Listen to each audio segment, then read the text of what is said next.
একদিন রাতে হঠাৎ করেই আমি আমার বড় জায়ের ঘর থেকে অন্য কোনো পুরুষের কথার ফিসফিস আওয়াজ শুনতে পাই। আমার দেবর তো বেশ কয়েক বছর আগেই মারা গিয়েছিলেন। আমি আমার বরকে ডেকে বলি, দেখো, তোমার বৌদির ঘরে কোনো পুরুষ মানুষ ঢুকেছে।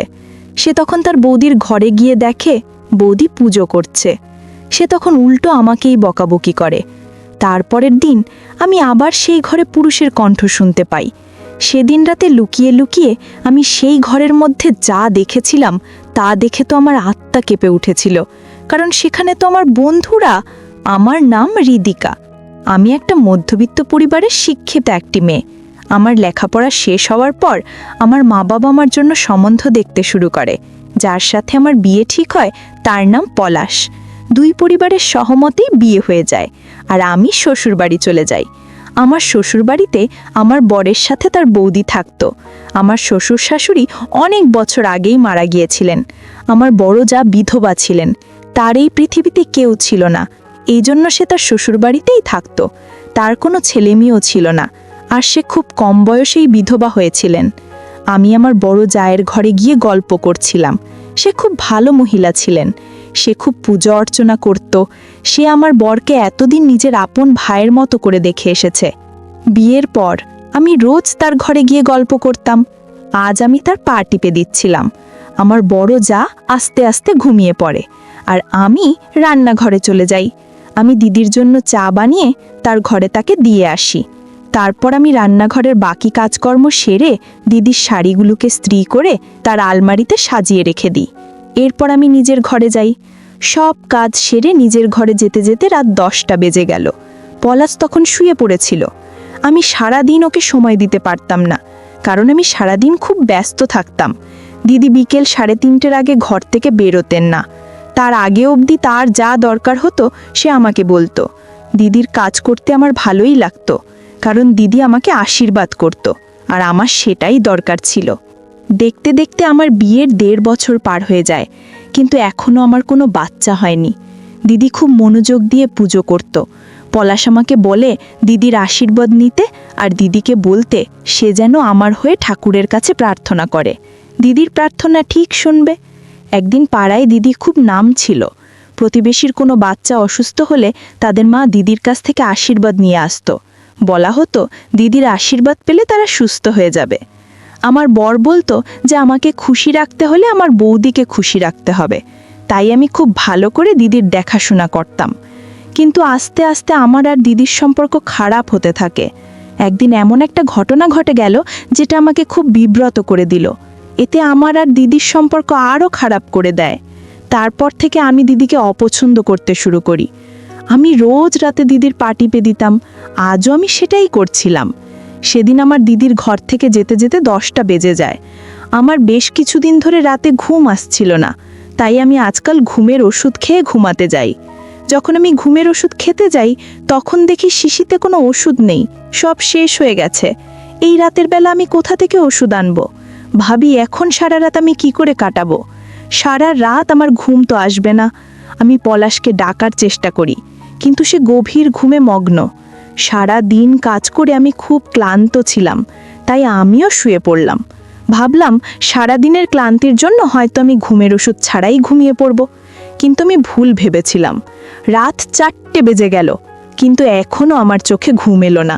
আমি খুব অস্থির হয়ে পড়লাম, তাই উঠে বসলাম। আমি ভাবলাম দিদির ঘরে গিয়ে বাকি রাতটা কাটাবো। দিদি আমাকে বলতো সে সারা রাত ঘুমোয় না। আমি ভাবে ভালোই হবে, বাকি রাতটা দিদির সাথে গল্প করতে করতে কাটিয়ে দেওয়া যাবে। দিদির ঘরে একটা ছোট মন্দির ছিল, যেখানে দিদি পুজো করত। আমি দিদির ঘরের দিকে পা বাড়ালাম। যখন আমি তার ঘরের কাছাকাছি পৌঁছাই তখন ভেতর থেকে কোনো পুরুষ কণ্ঠ শুনতে পাই। প্রথমে মনে হলো আমি ভুল কিছু শুনছি না তো। তারপরে আমি একটু এগিয়ে যাই আর আমি পরিষ্কারভাবে একটা ছেলের গলা শুনতে পাই। সে দিদির নাম ধরে ডাকছিল। আমি কিছুক্ষণ সেখানে দাঁড়িয়ে থাকি। তারপর আমার মাথায় একটা বুদ্ধি আসে। আমি নিজের ঘরে ফিরে আসি আর আমার বরকে ডাকি। পলাশ যখন উঠে বসে তখন আমি তাকে বলি, দেখবে, চলো, তোমার প্রিয় বৌদির ঘর থেকে একটা ছেলের গলার আওয়াজ আসছে। মনে হয় তোমার বৌদি তার কোনো প্রেমিককে বাড়িতে রেখেছে। এটা শুনে আমার বর খুব রেগে গেল আর রেগে আমাকে বলল, খবরদার, তুমি আর বৌদির নামে আর একটা উল্টোপাল্টা কথা বলবে না। আমি আমার বরের হাত ধরে তাকে টানতে টানতে বৌদির ঘরের দিকে নিয়ে গেলাম। আমি সোজা বৌদির দরজাটা খুলে ঘরের ভেতরে ঢুকে পড়ি, যাতে সে সতর্ক হওয়ার কোনো সুযোগ না পায়। ভেতরে গিয়ে দেখি যে বৌদি ঠাকুরের সামনে হাত জোর করে বসে আছে। যখন সে পিছন ঘুরে আমাদের দেখে তখন সে অবাক হয়ে যায়। আমি তাকে বলি, আমার মাথাটা খুব ব্যথা করছে, তাই আমি ব্যথার ওষুধ নিতে এসেছি। আমার বর পাশে চুপচাপ দাঁড়িয়ে থাকে। দিদি উঠে এসে আমাদের ভেতরে আসতে বলে, কিন্তু পলাশ সেখান থেকে চলে যায়। আমি ভেতরে গিয়ে আশেপাশে দেখতে থাকি আর ভাবি, পুরুষ মানুষটা গেল কোথায়? ঘরে কোথাও কোনো পুরুষ মানুষকে দেখা যাচ্ছে না। বৌদি আমাকে ওষুধটা দিয়ে বলে, তুই এখন যা, শুধু শুধু এত রাতে এসে আমার পুজোয় বাধা দিলি। যখন আমি আমার ঘরে যাই তখন আমার বর আমার গালে সাপাটে একটা চট মারে আর বলে, আমার ইচ্ছে করছে এক্ষুনি তোমাকে বাড়ি থেকে বের করে দিতে। তোমাকে বিয়ের আগে বলা হয়েছিল যে এই বাড়িতে এসে তোমাকে আমার বৌদির দেখাশোনা করতে হবে। বিয়ের প্রথম রাতেও আমি তোমাকে এই কথাটা মনে করিয়ে দিয়েছিলাম। তোমাকে আমি আর একটা শেষ সুযোগ দিচ্ছি, কারণ বৌদি তোমাকে খুব ভালোবাসে। কিন্তু এরপর যদি আমি বৌদির নামে কোনো উল্টোপাল্টা কথা তোমার মুখে শুনি, তাহলে আমি তোমাকে ডিভোর্স দিয়ে বাড়ি থেকে বের করে দেব, আর এতে আমার কোনো আফসোস না থাকবে। বুঝেছ? তুমি আমার বর আমার সাথে এইভাবে কথা বলবে আমি কখনো কল্পনা করতে পারিনি। পলাশ শুয়ে পড়ে আর আমি ঘরের এক কোণায় বসে কাঁদতে থাকি। আমার দিদির ওপর খুব রাগ হয়, তার জন্য আমার সংসারে এত অশান্তি। আমার গোটা বিবাহিত জীবনটা জুড়ে এসে আছে দিদি। আমার বাড়িতে আমার বিয়ের সম্বন্ধ নিয়ে গিয়েছিল আমার দিদি। আমার পরিবারের সবাই তাকে খুব পছন্দ করেছিল। সে সব সময় ঘোমটা দিয়ে থাকতো আর খুব নম্র গলায় কথা বলতো। আমার পরিবারের লোকেরা ভেবেছিল দিদি এত ভালো মেয়ে, তার পরিবারটাও নিশ্চয়ই খুব ভালো হবে, তার দেবর ভালো হবে, তাই তারাই বিয়েতে এক কথায় রাজি হয়ে গিয়েছিল। আমার মা বাবা আমাকে বলেছিল সেখানে বিয়ে হলে আমার সুবিধে হবে, কারণ আমার শ্বশুরবাড়িতে আমার কোনো শ্বশুর শাশুড়ি ননদ দেওর কেউ থাকবে না। শুধু আমার এক যা থাকবে যে খুব ভালো মেয়ে, সে সারাদিন পুজো করে কাটায়। তারা আমাকে বলেছিল আমার বড় দিদির খেয়াল রাখতে। সে তার জীবনে অনেক কিছু হারিয়েছে, অনেক কম বয়সে বিধবা হয়েছে।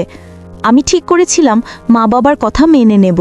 বিয়ের প্রথম রাতে আমার বর আমাকে বলেছিল আমি যদি তার বৌদির ভালোভাবে খেয়াল রাখি তাহলে সে আমাকে খুব ভালো রাখবে। তাই আমি দিদির খুব ভালোভাবে সেবা করতে থাকি।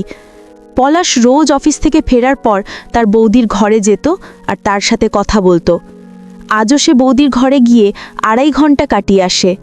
সে যখন ঘর থেকে বের হয় তখন আমি দেখি সে খুব রেগে আছে। আমি তাকে জিজ্ঞেস করি তার রাগের কারণ কি। তখন সে বলে, তুমি হয়তো ভুলে গেছো যে আমি তোমাকে বলেছিলাম আমার বৌদির দেখাশোনা করতে। তুমি সেই কাজটা ঠিক করে করছো না কেন? আমি ভাবি আমার কি এমন ভুল হয়ে গেল। আমার ভয় হয় আমার বর আমার ওপর আবার রেগে না যায়। তাই আমি আবার আগের মতো দিদির সেবা করতে শুরু করি। আবার সব কিছু নর্মাল হয়ে যায়। একদিন পলাশের কাছে জিদ ধরি আমাকে বাইরে খেতে নিয়ে যেতে। আমার বিয়ের পর আমি একবারও বাইরে খেতে যাইনি। সেদিন বিকেলে পলাশ যখন অফিস থেকে বাড়ি ফেরে তখন আমি সেজেগুজে রেডি হয়েছিলাম। আমি একটা কালো রঙের শাড়ি পরেছিলাম, যেটা পরে আমাকে খুব সুন্দরী দেখাচ্ছিল। পলাশ আমাকে শহরের সবচেয়ে বড় রেস্টুরেন্টে খেতে নিয়ে গিয়েছিল। সেখানে গিয়ে আমরা খুব এনজয় করি। সেখান থেকে আমার বাড়ি ফিরতে ইচ্ছে করছিল না। পলাশ আমাকে কথা দেয় যে এবার থেকে প্রায়ই আমাকে বাইরে ঘুরতে নিয়ে যাবে। আমাদের বাড়ি ফিরতে ফিরতে রাত 12টা বেজে যায়। বাড়ি ফিরে আমরা দেখি দিদি উঠানে বসে আছে, তার বরের ছবি হাতে নিয়ে বসে বসে কাঁদছে আর বলছে, তুমি চলে যাবার পর আমি খুব একা হয়ে গেছি। আজকাল পলাশ পাল্টে গেছে, সে আমাকে আর আগের মতো ভালোবাসে না। পলাশ তার বৌদির বাসে গিয়ে হাত জোর করে ক্ষমা চায়। তখন বৌদি খানিকটা শান্ত হয়, কিন্তু পলাশ খুব রেগে যায়। সে রেগে গিয়ে আমাকে বলে, তুমি কি বৌদিকে কিছু বলেছো নাকি? তুমি আসার পর থেকেই দেখছি বৌদি খুশি নয়, এমনটা কেন হচ্ছে? তুমি কি তার ভালো করে দেখাশোনা করছো না? এটা শুনে আমি অবাক হয়ে যাই, কারণ আমি দিদির খুব ভালোভাবে খেয়াল রাখি। আমি পলাশকে বলি সে আসলে আমাকে ভুল ভাবছে, আমি সব সময় তার বৌদির দেখাশোনা করি। কিন্তু পলাশ আমার কথা বিশ্বাসই করতে চাইছিল না। বন্ধুরা, ভিডিওর মাঝখানে একটা কথা বলতে চাই। আমি তোমাদের সর্বদা হাসি খুশি রাখার জন্য খুব কষ্ট করে ভিডিও বানাই, তাই তোমাদের কাছে অনুরোধ থাকবে অবশ্যই ভিডিওটি দেখে একটি লাইক করবেন এবং SMAGK চ্যানেলটি সাবস্ক্রাইব করে পাশে থাকবেন। আমি শেষমেশ তার মাথায় হাত রেখে বলি আমি দিদির সেবায় কোনো ত্রুটি রাখিনি। কিন্তু তাও পলাশ তার বৌদির কথাই বেশি বিশ্বাস করেছিল। তখন আমি বুঝতে পারি যে কাউকে বিশ্বাস করাটা কতটা কঠিন। মানুষের বিশ্বাস অর্জন করতে হয়, যেটা দিদি করেছিল, কিন্তু আমি এখনো কাউকে বিশ্বাস করাতে পারিনি। আমার দিদির উপরে খুব রাগ হয়। সে আমার বিবাহিত জীবনে অনেক সমস্যার সৃষ্টি করছে। পরদিন সকালে পলাশ একদম নর্মাল ছিল, আমিও নর্মাল ছিলাম। সে জলখাবার খেয়ে কাজে বেরিয়ে যায় আর আমিও নিজের কাজে ব্যস্ত হয়ে পড়ি। আমি যখন দুপুরের খাবার রান্না করছিলাম তখন দিদি রান্নাঘরে এসে আমাকে জিজ্ঞেস করে, তুমি পরশুরাতে আমার ঘরে গিয়েছিলে কেন? আমি সাহস সঞ্চয় করে দিদির চোখে চোখ রেখে বলি, আমি সেদিন তোমার ঘর থেকে কোনো পুরুষ মানুষের গলার আওয়াজ পেয়েছিলাম। আমি ভেবেছিলাম হয়তো বাড়িতে কোনো চোর ঢুকেছে, তাই আমি পলাশকে নিয়ে তোমার ঘরে গিয়েছিলাম। দিদি রেগে গিয়ে বলে, তোমার লজ্জা করে না কারো ঘরে অনুমতি ছাড়া ঢুকতে? আমি তো ঘরেই ছিলাম। ঘরে যদি চোর ঢুকতো তাহলে কি আমি বুঝতে পারতাম না? তুমি আমার ব্যাপারে একটু বেশি নাক গলাচ্ছ। আমি চাইলে পলাশকে বলে এক্ষুনি তোমাকে এই বাড়ি থেকে বের করে দিতে পারি। আমি যদি পলাশকে বলি তোমাকে ডিভোর্স দিতে, তাহলে সে এক কথায় তোমাকে ডিভোর্স দিয়ে দেবে। তুমি যদি সেটা না চাও তাহলে আমার সাথে লাগতে এসো না। দিদির মুখে ডিভোর্সের কথা শুনে আমি ভয় পেয়ে যাই আর চুপ হয়ে যাই। কিন্তু আমি মনে মনে ঠিক করি যে দিদির সত্যিটা আমি সামনে আনবই আনবো। দিদি পলাশের চোখে পট্টি পরিয়ে রেখেছে, আমি সেই পট্টিটি পলাশের চোখ থেকে খুলে দেব। সেদিন রাতে আমি আর ঘুমোইনি। সারা রাত আমি চুপচাপ চোখ বন্ধ করে শুয়েছিলাম। পলাশ ঘুমিয়ে যাবার পর আমি আস্তে আস্তে উঠে পা টিপোতে টিপোতে দিদির ঘরের দিকে যাই। আমি দিদির জানলায় কান পেতে শুনি দিদি এটা কাউকে বলছে, আমার এখানে একদম ভাল লাগছে না। আমি সারাদিন অপেক্ষা করি কখন রাত হবে আর তুমি কখন আমার কাছে আসবে। আমার ইচ্ছে করে তোমার সাথে সারাদিন থাকতে। তখন আমি একটা পুরুষ কণ্ঠ শুনতে পাই। সে বৌদিকে বলে, পারুল, আমারও সেই একই অবস্থা। আমরা যদি একসাথে থাকতে পারতাম তাহলে খুব ভালো হতো। আমি এটুকু শুনেই ঘরে ফিরে আসি। আমার যা বোঝার তা বোঝা হয়ে গেছে। দিদি আমাদেরকে মিথ্যে কথা বলছে। তার কারো সাথে সম্পর্ক আছে। দিদির চরিত্র ভালো নয়। কিন্তু এই কথাটা আমি পলাশকে কি করে বিশ্বাস করাবো? সে তো তার বৌদিকে অন্ধ বিশ্বাস করে, তাকে তার মায়ের মতো ভালোবাসে। পরদিন সকালে পলাশ অফিসে বেরোনোর আগে আমি তাকে বলি, পলাশ, আজ তুমি তাড়াতাড়ি বাড়ি ফিরে এসো, আমাদেরকে বেরোতে হবে। আমি ডাক্তারের সাথে অ্যাপয়েন্টমেন্ট করেছি। আমাদের বিয়ে প্রায় 2 বছর হয়ে গেল, কিন্তু এখন আমাদের কোনো বাচ্চা হয়নি। আমি চিকিৎসা করাতে চাই। এর আগেও আমি কয়েকটা টেস্ট করিয়েছি, যার রিপোর্ট আমি আজ পাবো। পলাশ বলে, ঠিক আছে, আজ আমি তাড়াতাড়ি বাড়ি ফিরবো আর তোমাকে ডাক্তারের কাছে নিয়ে যাব। তুমি আগে থেকেই তৈরি থেকো। বিকেলে পলাশের সাথে ডাক্তারের চেম্বারে যাই। ডাক্তারবাবু আমাদের দুজনের দিকে তাকিয়ে বললেন, আপনারা আমার কাছে কেন এসেছেন যখন আপনারা বাচ্চাই চান না? আমি অবাক হয়ে বলি, এসব আপনি কি বলছেন ডাক্তারবাবু? ডাক্তার বলেন, আপনার রিপোর্টে স্পষ্ট দেখা যাচ্ছে যে আপনি প্রেগন্যান্সি আটকানোর জন্য ওষুধ খাচ্ছেন। এটা শুনে আমার পলাশের মাথায় আকাশ ভেঙে পড়ে। আমরা দুজনে দুজনের দিকে সন্দেহের চোখে তাকিয়ে থাকি। তারপর আমরা বাড়ির দিকে রওনা দিই। বাড়ির গলিতে এসে পলাশের বাইকের পেট্রোল শেষ হয়ে যায়। বাকি রাস্তাটা আমরা হেঁটেই আসি। বাড়িতে এসে দেখি বাড়ির দরজাটা লক করা নেই। আমরা বাড়ির ভিতর ঢুকে পড়ি। তখন আমরা বৌদির গলার আওয়াজ পাই। আমরা তখন উঠানে। বৌদি বলছিল, তাড়াতাড়ি করো, আমি সব জিনিস গুছিয়ে নিয়েছি, আমরা যে এই বাড়ি ছেড়ে চলে যাব। আমার দেওরা তার স্ত্রী ফিরে আসার আগে আমাদের এখান থেকে পালাতে হবে। তখনই আমরা একটা ছেলের গলার আওয়াজ শুনতে পাই। সে বলে, হ্যাঁ পারুল, আজ আমি তোমাকে এখান থেকে নিয়ে যাব। পলাশ আর আমি সব কথা শুনতে পাচ্ছিলাম। পলাশ তখন রেগে আগুন। সে এক ধাক্কায় বৌদির ঘরের দরজাটা খুলে ফেলে আর ভেতরে ঢোকে। আমিও পলাশের পিছনে পিছনে ঘরে এসে ঢুকি। ভেতরে আমরা দেখি বৌদির পাশে একটা লোক দাঁড়িয়ে আছে। পলাশ সেই লোকটার কলার চেপে ধরে তাকে খুব মারতে থাকে। বৌদি পলাশকে বলে, প্লিজ ওকে ছেড়ে দাও, ওর কোনো দোষ নেই, তুমি একবার আমার কথা শোনো। তখন পলাশ রেগে গিয়ে বৌদিকেও থাপ্পড় মেরে দেয়। এটা দেখে আমার খুব আনন্দ হয়, কারণ বৌদি এতদিন ধরে আমাদের বোকা বানিয়ে এসেছে।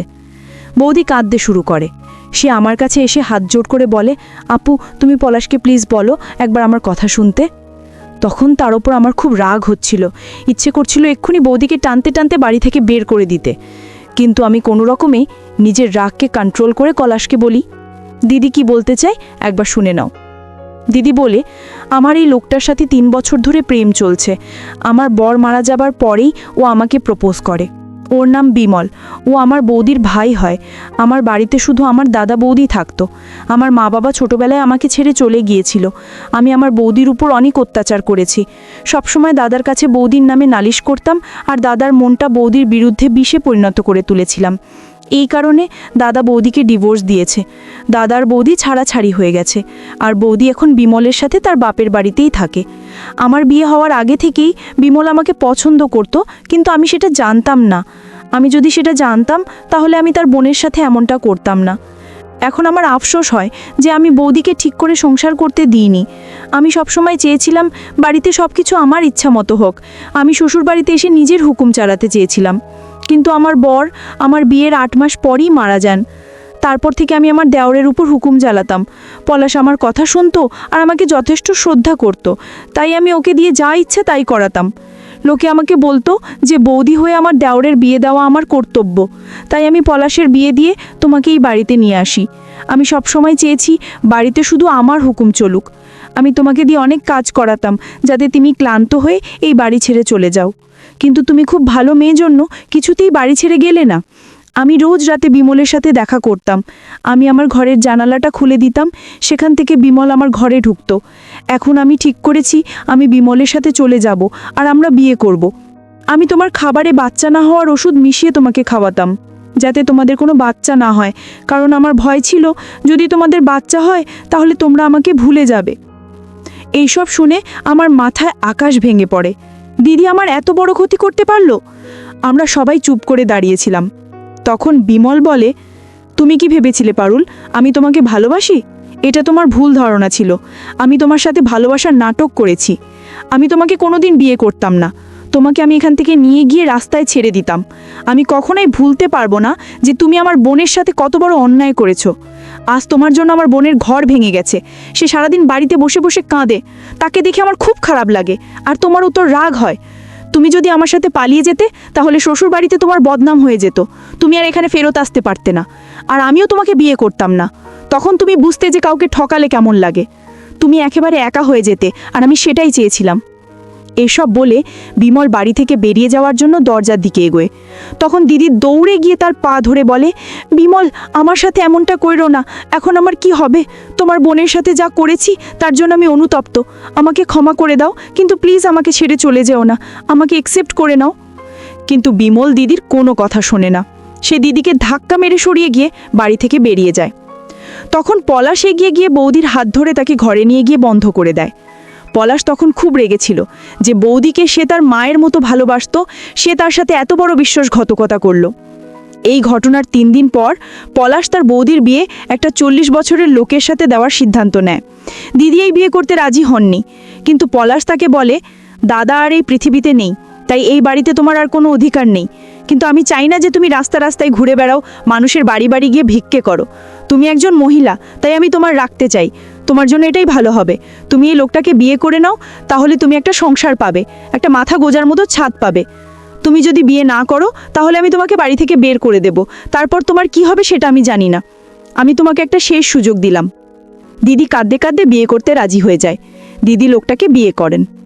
বৌদিকে শ্বশুর বাড়ি পাঠানোর আগে পলাশ তাকে বলে, আজ থেকে তোমার আর আমার মধ্যে কোনো সম্পর্ক নেই। আমাদের মধ্যে যা সম্পর্ক ছিল সব শেষ হয়ে গেছে। এই লোকটার সাথে তুমি সুখে থাকো, এটাই আমি চাই। আর কোনোদিন তুমি এই বাড়িতে ফিরে আসার চেষ্টা করবে না। যদি তুমি এখানে ফিরে আসো তাহলে আমি তোমাকে এখানে ঢুকতে দেব না। এই বাড়ির দরজা তোমার জন্য চিরকালের জন্য বন্ধ হয়ে গেল। বৌদি চলে যাওয়ার পর পলাশ আমার কাছে হাত জোড় করে ক্ষমা চায়। আমি তাকে ক্ষমা করে দিই। আমরা দুজন সুখের সংসার করতে থাকি। কিছু মাস পর আমি একটা ফুটফুটে মেয়ের জন্ম দিই। আমি সারা জীবনে খুব খুশি ছিলাম। পলাশ আমাকে খুব ভালোবাসে।